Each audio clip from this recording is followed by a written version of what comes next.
Hello friends. स्वागत है आप सभी का हमारे यूट्यूब चैनल शिक्षक मित्र पर। मैं हूं शेखर और आज हम चर्चा करने वाले हैं बेंजामिन ब्लूम यानी ब्लूम टैक्सोनॉमी पर यानी ब्लूम के वर्गीकरण पर। तो आइए पहले चर्चा करने से पहले जानते हैं बेंजामिन ब्लूम कौन थे।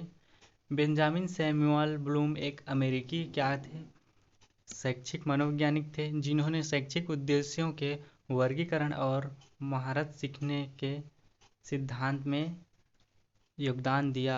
ब्लूम ने अपनी पुस्तक टैक्सोनॉमी ऑफ एजुकेशन ऑब्जेक्टिव्स में ब्लूम का वर्गीकरण वर्तमान की शिक्षा की ब्लूम वर्गीकरण पर ही संचालित होती है। ब्लूम टैक्सोनॉमी क्या है 1956 में प्रकाशित हुई। ब्लूम के वर्गीकरण को शिक्षा के उद्देश्यों के नाम से भी जाना जाता है। ब्लूम टैक्सोनॉमी क्या है? इस टैक्सोनॉमी के अंतर्गत समस्त शैक्षिक उद्देश्यों का क्या मानकीकरण कर दिया गया है, जिससे विश्व के सभी देशों में इसको व्यापक रूप से मान्यता मिली है। इनसे समस्त शिक्षकों, परीक्षकों तथा शिक्षा से संबंधित व्यक्तियों के बीच संप्रेषण संक्षिप्त, शुद्ध एवं सरल ढंग से संपन्न हो सकता है। उनके अनुसार है evolution, synthesis, analysis, application, comprehension and knowledge, जो कि क्या है थिंकिंग स्किल है। तो चलिए इनको देखते हैं। ब्लूम के शैक्षिक उद्देश्य का वर्गीकरण को मानव व्यक्तित्व के 3 पक्षों के आधार पर विभाजित किया है। ब्लूम तथा उनके साथियों द्वारा दिया गया शैक्षिक उद्देश्य का यह त्रिआयामी विभाजन शिक्षा के क्षेत्र में आज भी बहुतायत में प्रयोग में लाया जाता है। बी.एस. ब्लूम ने बालक के अपने उद्देश्य यानी लक्ष्य को प्राप्त करने के लिए मुख्य 3 पक्ष बताए हैं, और वो कौन कौन से हैं। तो पहला है आपका कॉग्निटिव डोमेन, ज्ञानात्मक पक्ष। दूसरा है अफेक्टिव डोमेन, भावनात्मक पक्ष।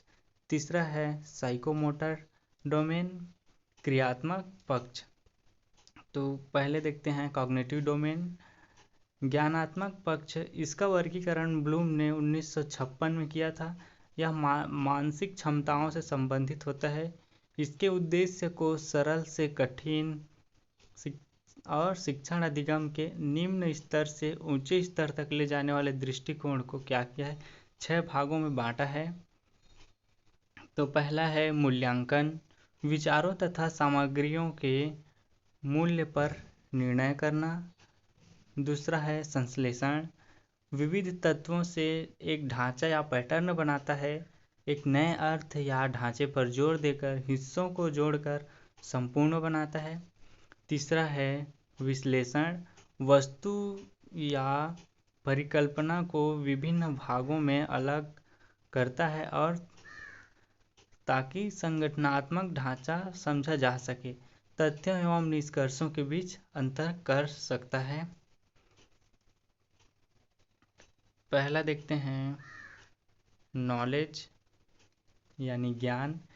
इसमें बच्चों को आंकड़े, जानकारी को याद करना, प्रत्यय स्मरण करना आदि कराने का प्रयास किया जाता है। यानी कि इसमें बच्चों को क्या है याद करने से संबंधित है, उनके नॉलेज चाहे याद कराया हो या कुछ भी हो, उनको बाह्य सामग्री से उनको आंकड़े प्रदान करके या पुस्तक के माध्यम से या कहीं से भी उनको क्या किया जाता है प्रत्यय स्मरण कराने का प्रयास किया जाता है। दूसरा है बोध यानी कॉम्प्रिहेंशन।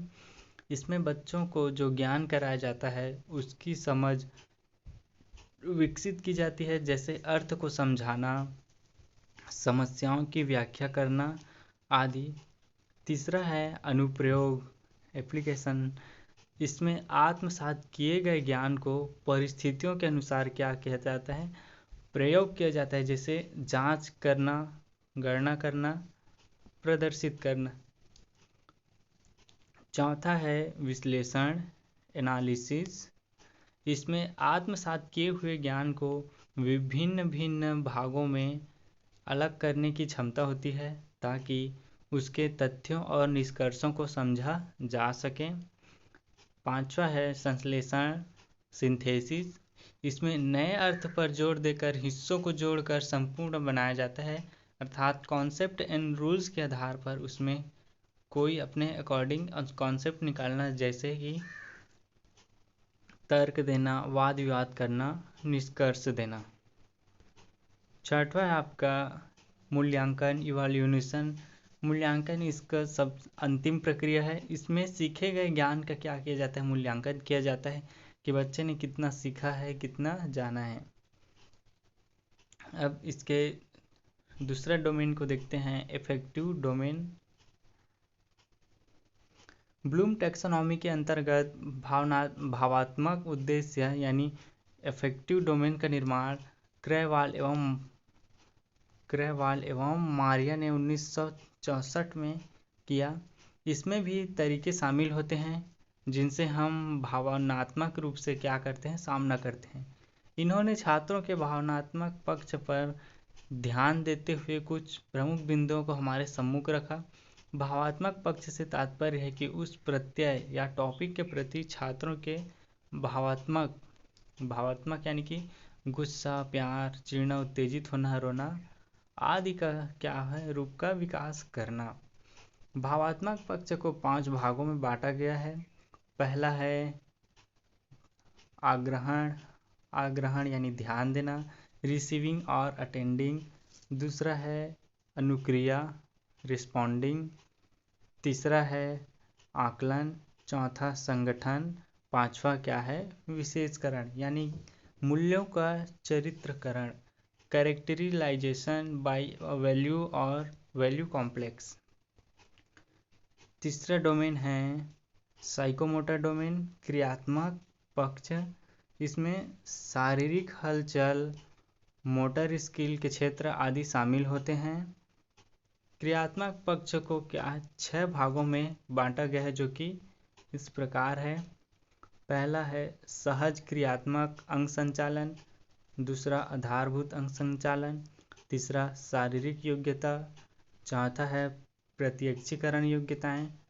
पांचवा कौशल युक्त अंग संचालन और छठवा है सांकेतिक संप्रेषण। ब्लूम से संबंधित सवाल जो टेट परीक्षाओं में पूछे जाते हैं। तो पहला है उद्देश्य। इकाई के पूर्ण होने पर शिक्षार्थी कहानी की मुख्य घटनाओं को व्याकरण शुद्ध रूप में संक्षिप्त कर सकेंगे। यह किस ज्ञानात्मक उद्देश्य से संबंधित है? तो इसका सही आंसर है ऑप्शन नंबर बी, समझ। दूसरा है बच्चों के संज्ञानात्मक विकास को सबसे अच्छे तरीके से कहाँ परिभाषित किया जा सकता है? तो सही आंसर है विद्यालय एवं कक्षा में। तो बच्चे के ज्ञान को या उनके संज्ञानात्मक विकास को अच्छे तरीके से कहाँ, विद्यालय में, जहाँ कक्षा है, विद्यालय में उसके सहपाठी, टीचर, इन सभी के साथ उनको परिभाषित किया जा सकता है। तीसरा है निम्नलिखित में से कौन सा सीखने का क्षेत्र है? पहला अनुभाविक, तीसरा भावनात्मक और चौथा व्यावसायिक। इसका सही आंसर है ऑप्शन नंबर बी, भावनात्मक। चलिए आगे बढ़ते हैं। निम्नलिखित में से कौन सा गद्यात्मक के अंतर्गत आता है?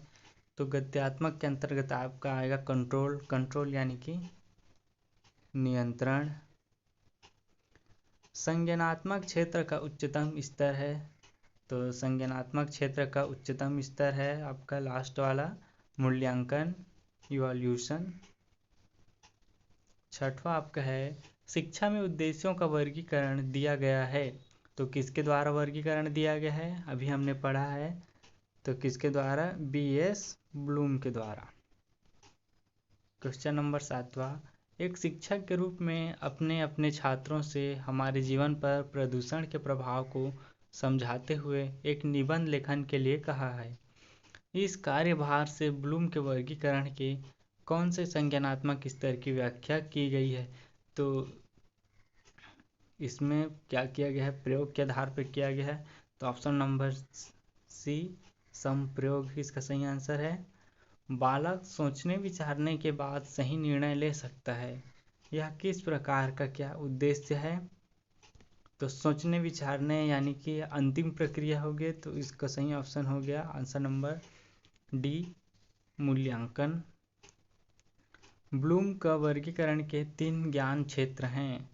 तो ब्लूम का वर्गीकरण के क्षेत्र के 3 क्षेत्र कौन से हैं?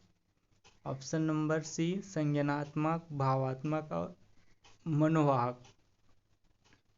10वां देखते हैं, ब्लूम की पाठ्य योजना आधारित हैं, तो किसके आधार पर है?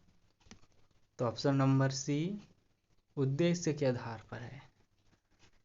धन्यवाद दोस्तों, वीडियो अच्छा लगा हो तो लाइक कीजिएगा, कमेंट कीजिएगा, अन्य वीडियो के लिए फॉलो करें।